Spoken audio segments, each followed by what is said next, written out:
Today I'm here with this lovely Nissan 350z, or Z, wherever you're from, and Tom. Hello. The first thing I think we should definitely talk about is the wheels, because you imported them from Japan, right? Yeah, I did. Yeah, got them through Work Japan. Work Emotion Kiwamis set me back about 1,600 quid. Wow. But definitely worth the price if you ask me. Yeah, they're real. They're not reps. That's No. the most important thing. But yeah, no, they're very nice. And of course, we can't forget about the BC Racing coilovers. BC Racing coilovers, yeah. It was only the standard BCBR, I believe. It's about £1,000. Wow. But definitely worth it. Definitely a worth bit of adjustable damping as well. Pretty fun to play around with, in my opinion. Always good for the twisties. Always good for the twisties. And of course, we can't forget about your most recent modification, which is the tail lights. Yeah, they're genuine Nismo clears. I think it's an essential if you're going to go for that classic JDM look. Definitely. But it's up to you. I think some people like them, some people don't. But personally, I really like the look of them. I'm a big fan of the clear tail lights, and they're nice. How much did they set you back though? Sent me back about £700. 700, wow. So not cheap, but worth it in my opinion. Definitely worth it. I do think the 350z is one of them cars that you should definitely look at buying before it's too late. I mean, they're a great looking car, and it's a 3.5 Alfa Romeo. What was that? Alfa Romeo Giulia? It's very nice.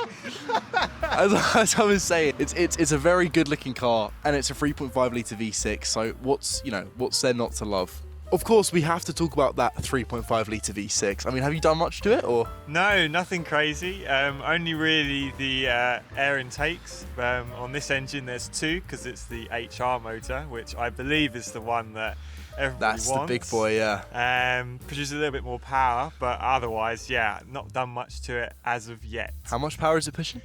Should be 310 horsepower from factory. Might be a bit lower now though. It's a lot more than my MX-5. So, of course, we've also got to talk about the interior, which is very, very nice. It's very nice and clean in here. And I think the only modification Tom's done is this shifter, which is very nice. So yeah, there's not much to say, but it's a very clean, nice interior. Of course, we can't forget about the exhaust. Do you know what exhaust it is? Absolutely no idea, and I think it was done by the previous owner. It might be a custom one because there's no stamps whatsoever on it, but whatever it was, I think they did a good job because I think it sounds bloody great. Well, let's give it a listen. All right.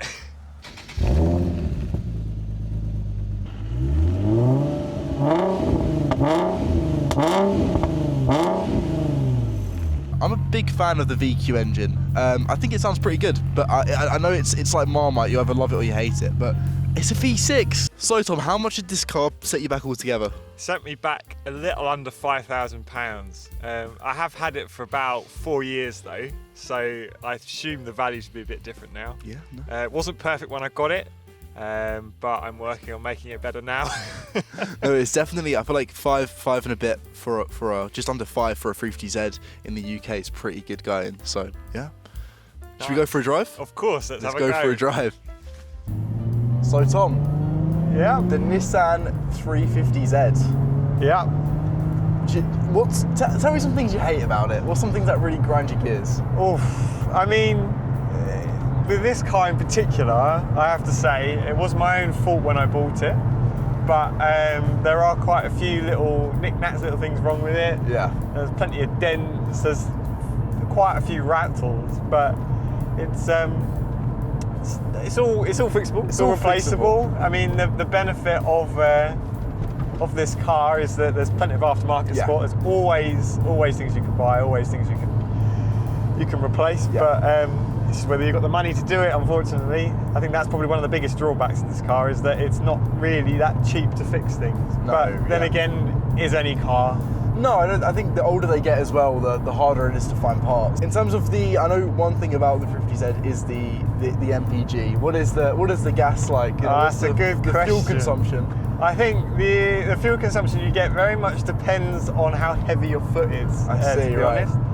I've got around 30 miles to the gallon at best on the motorway, but if I'm driving around normally, probably around about 15. Oh my god. So it's not great. It's premium fuel only, so really, that's already a bit more expensive than your average car. Stop. How long have you actually? It does sound good. No, I do like the sound of it. I do like the sound of it. I do wish I had a V6 or something sometimes. It does sound nice. It's just a little bit different to the regular 4-pots you get on the road, isn't it? Yeah. It's great.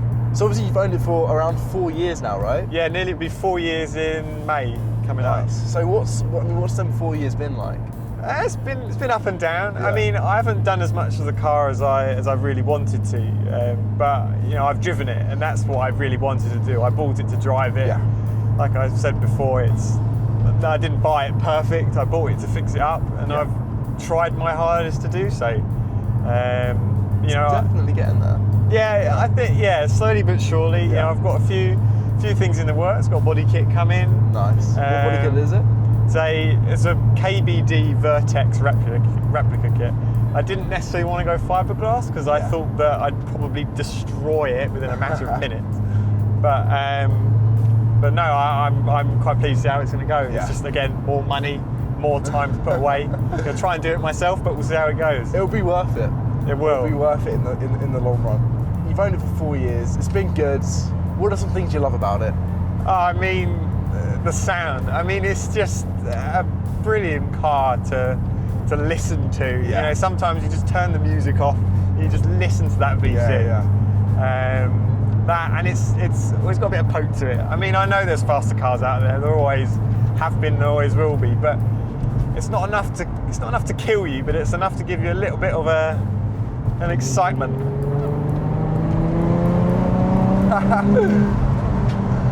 Oh man, yeah. It just has that punch to it, doesn't it? Yeah, I mean, it's definitely enough to crash, so you got to be careful with it, especially in cold weather like this. But no, it's definitely keeps you on your toes. It's a lot of fun. Yeah. I think people forget that this weighs about 1.5 tons, so it's quite. I was gonna say pretty heavy. It's quite a heavy car, so what's that around the corners? I mean, it's okay. I mean, compared to like MX-5 or an MR2, you can definitely feel the weight in the corners. Yeah. But if you've got bigger wheels, wider wheels, proper tyres, you've got more than enough grip to handle it. I know people buy these cars to skid them. Yes, they're good drift cars. They are good. I mean, I haven't drifted this myself, although I do plan to in the future, possibly. You've got to I think you'll do it once. You've got to do it at least once. Yeah, that will take you to a track day, something like that.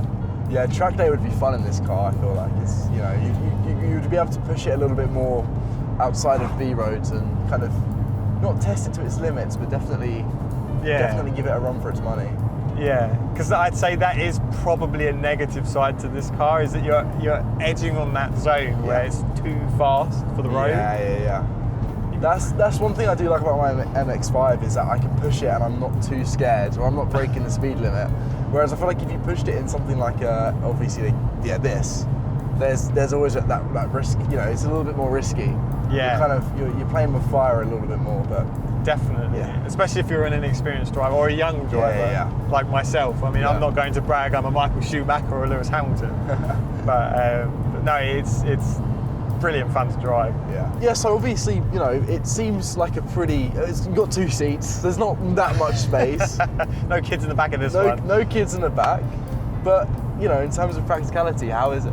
It's actually not too bad. I mean, it's not a small car by any stretch. So like you said, it hasn't got back seats, but the boot's pretty big.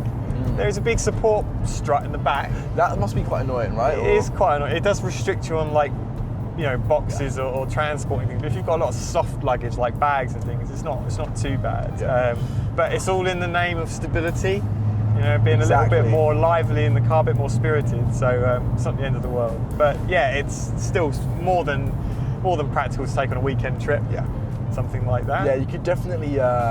Obviously, I was just filming with your brother with his Mark III MR2. Yes. And there's no space in that, and I feel like, whilst obviously it's a small, lively car, it's also nice just to have a bit of space still. One thing I love about this car as well is the looks. Oh yeah, it's a great looking car. I think a lot of people, it's hit and miss, isn't it? I know lots of people prefer the 370s because it's a bit newer. Yeah, the 370's nice, but I think the 350's more classic. I agree with that. Yeah. I do think it does look a bit funny from the factory because it does look like it's got a bit of an overbite with the front bumper, but nothing that can't be fixed with a body kit or something like that, as I'm sure most people have seen all over the internet and Instagram. Yeah, Tom, I mean, yeah, thank you very much for, for showing me your car. And yeah, like I said, I mean, if you do enjoy this content, please consider subscribing. It's free and you can always unsubscribe at any time. But yeah, I'll see you in the next one.